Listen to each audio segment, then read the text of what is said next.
My questions really are more so about turning thoughts to things. Yes. And I know...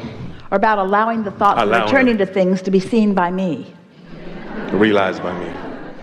So, I'm thankful for everyone here. I mean, a lot of us, we like comfort, but this group that's assembled here all around the globe really craves newness, which is the leading edge. You represent the momentum of allowing. The entire world and all of its inhabitants have been contributing to this vortex. And so the growth and the expansion and the potential for such has been happening all along. But what you represent is a deliberate discovery of reception of the things that have been being asked for a long time. So that's why we call it the time of awakening, or the time of reawakening, the time of finally consciously, not just accidentally stumbling into a good mood and getting a flash of enlightenment that lasts only 3 days, but a conscientious awareness of how it all works, and a deliberate application of the skills that I possess in order to hold myself consistently so that momentum can ensue, so that I can track, so that it's chartable and trackable, so that I can watch my mood translate into manifestations and know for sure that worthy me, worthy deliberate creator me, has accomplished this just like I intended when I decided to come. And ever since I was little, I've always felt that sense of power. Yeah. I've always felt it. So now I'm in step 5 right now, and I'm really loving it. So yesterday, coming with my mom, she's actually here in the audience, and I'm so happy to be here right now with 2 of my great teachers. One, Esther, Abraham, other one, my mom. Yeah.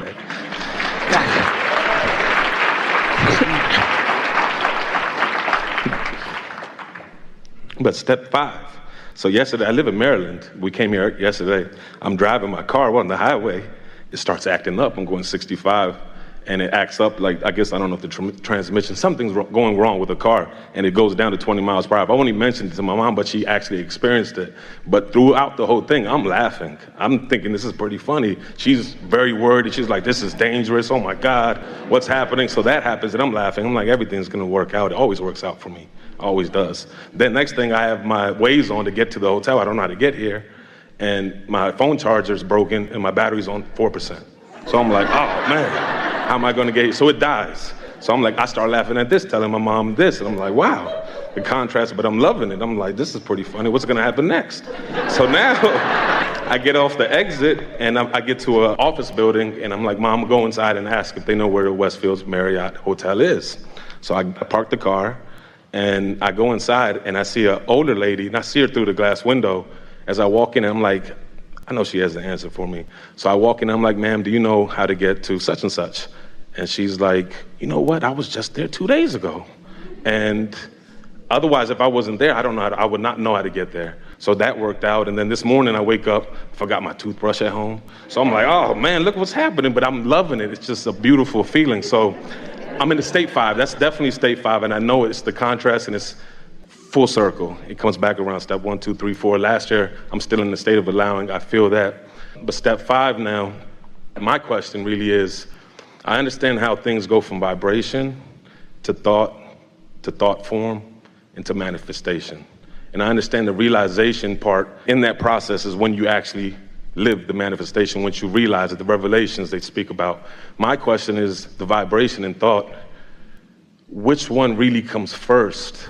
I know vibration is what I sense must come first. And then also with thoughts, also, Abraham, how do new thoughts get created? Because I have a sense that now whatever vibration, my environment that I give, my mood that I offer, thoughts get attracted with that, and they approach me, those thoughts that we've created as a collective consciousness. I understand that, but I don't understand how new thoughts are created. Also, if I'm attracting thoughts, who are the ones that are you guys the one that's creating the new thoughts and we're just living and experiencing it?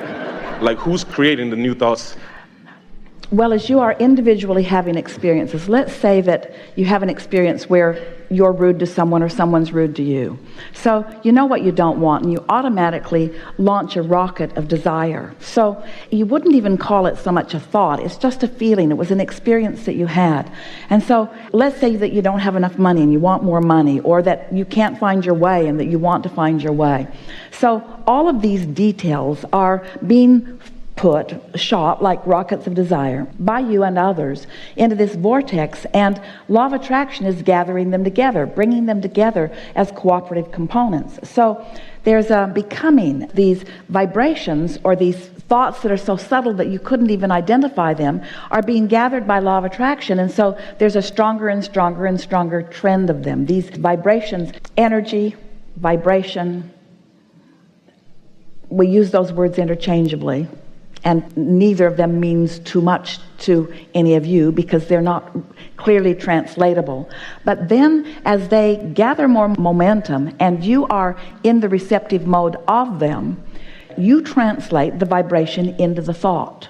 So let's call the thought then the manifestation that followed the vibration. Now, once the thought comes, then sometimes you translate those thoughts into words. So let's call that a further manifestation. Then you translate it into a rendezvous. These vibrations are turning to thoughts, and these thoughts are turning to things, and the momentum of them just causes them to become more and more and more. That's happening whether you're aware of it or not. But the important thing, when you are aware, is that then you become the receiver of them. Just play with this for a little bit. It's like the question that you all have been asking with fun for a long time that says, if a tree falls in the forest and there's no one there to hear it, did it make a sound? And the answer to that question is no. It made a vibration. It caused a vibration around it, but unless there was an eardrum there to translate the vibration of the tree falling into what you call sound, there was no sound if there was not a receiver to translate the vibration into a sound. You get what we're talking about? So that's how the thoughts are turned to things. Now, we want to talk about your specific experience, and we like so much the way you laid it out for us all to see it, because you're moving in what you think is your vehicle, but it isn't. There's so much more to the vehicle that is moving you through life than this vehicle, this car that you are thinking is transporting you to one place or another. And there is so much more to your guidance than this Waze or Magellan or Garmin or whatever the navigational system is that you're using.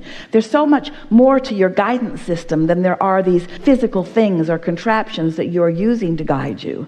With all of that, the reason that you kept knowing that everything is all right, that the vehicle doesn't really matter because there'll always be another. There's always another way to get to wherever I'm wanting to be, and that the navigational system doesn't even matter because there's always a way to know. What you are in the process of translating back to us is something that you're feeling profoundly every day, is that because things are always working out for you, there always is another way. The guidance that you're seeking is not where most of you are looking, you see. You drag so much stuff around with you. Esther practically lives out of a suitcase, and each trip her suitcase weighs just slightly more than it did the trip before, until it reaches a sort of breaking point where no one is willing to pick it up. Every time her bag comes back, it has the heavy tag on it because it is heavy. And so what we're getting at is, as you release the feeling that you need to, for a sense of security, drag all this stuff with you, and instead you accept yourself as this being who is moving through space and time with resources that are coming to you from a non-physical level that can be translated moment by moment as you need them, then you are truly free. The more you drag around, the more you enhance your sense of vulnerability. We're speaking specifically and directly to you. This is what you've been trying to say for a long time. I don't have to justify my well-being by what I'm dragging around, because whatever I need, whenever I need it, will appear before me. And while that made a lot of you feel insecure, Esther, even in the middle of the conversation, is thinking, no, Abraham, I'm not giving up that or that or that or that or that. I really like this stuff that I'm dragging around with me. But we want you to feel the freedom in accepting your right place and right time in the universe, and the resourcefulness that the universe has in yielding to you whatever you need whenever you need it, whatever you want whenever you want it. And so feel the freedom in that, the security in that. That's really what we want you to practice. And so as we are feeling around in this room, as we make that statement, there are some things that you do for the sake of stability and security that hold you apart from the adventure that you really want. And the adventure is the newness. And so this is the assurance that we want to give you. This puts it all together in a way that you can feel confident and comfortable and secure while you are in your adventurous, out here on the leading edge state of mind. Now, this is how it all fits together. Through life, you came, you didn't know too much. There were those around you, your beautiful parents, who guided you as best they could. And through it all, you managed to create a vibrational reality that is to die for. And when you do, you'll know what we mean. It is this environment of well-being with details beyond verbal description. So here is this reality that you are allowing yourself to realize a little more and a little more and a little more all the time. As this reality exists, it exists in perfection, and everything has been worked out. All the conflicts have been worked out because everyone gets what they want. All the shortage has been worked out because no one is ever deprived of anything when someone else receives it. It is endless in its expansion. Everything that humans worry about is non-existent in this vortex. Everything that you want, all the solutions to everything, all the expansion about everything, it already exists, you see. It's all been worked out.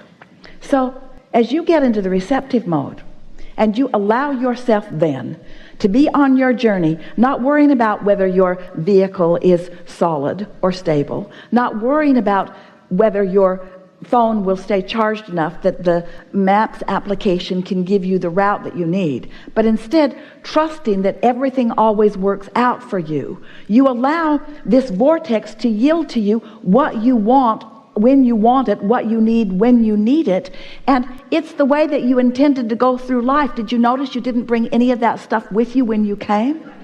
Now, don't misunderstand us. We're not trying to get you to lighten your load and give everything away. We're not trying to get you to let loose of the things that are important to you. In fact, the opposite is what our message is to you. But we do want you to understand that the stability that you're looking for doesn't lie in the physical things that you've been giving it the credit of. And so, since you're sifting this out, since you're sorting this out, since you're wanting to demonstrate this, then you are sort of in a little minor, won't last too long, phase of destroying the things around you that most people are looking at the reason for stability, while you still find stability where it's really coming from. Now, you don't have to do that. You can drive the most dynamic, awesome car that has ever been created and still be in vibrational alignment with your source energy. You do not have to get rid of the physical stability. This is the thing that we want you to hear. Don't need it to be stable. Be stable and then let it show itself to you as evidence of your stability. That's the biggest discernment that we want you to hear, and we've talked about that already here. And so a sort of rejecting of what the world thinks. There are so many people that want abundance but condemn it. And the reason that so many condemn it is because it feels like not enough have it. And so they're mad at those that do have it by condemning those that do have it, and not even realizing that they're preventing themselves from receiving the very abundance that already is lined up for them.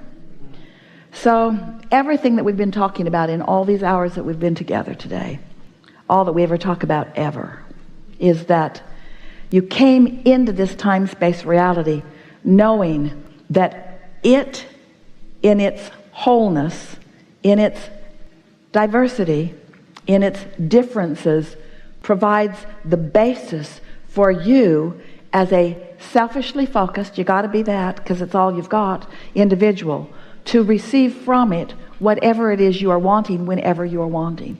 And if you can, just for a little while, just for a day or two or three or four or five or 10 or 20, just for a little while, if just for a little while following this conversation, you can not look to the action manifested stability that you have around you. We're talking about your house, your home, your relationships, your money, your bank account. If just for a little while you can just set that aside and let it be whatever it be, while you look to your true stability, which is your alignment with source. And in doing so, you accept the perfection of what's in this vortex. you're going to experience that sweet spot that we've been talking about, where things just keep showing up for you when you want them.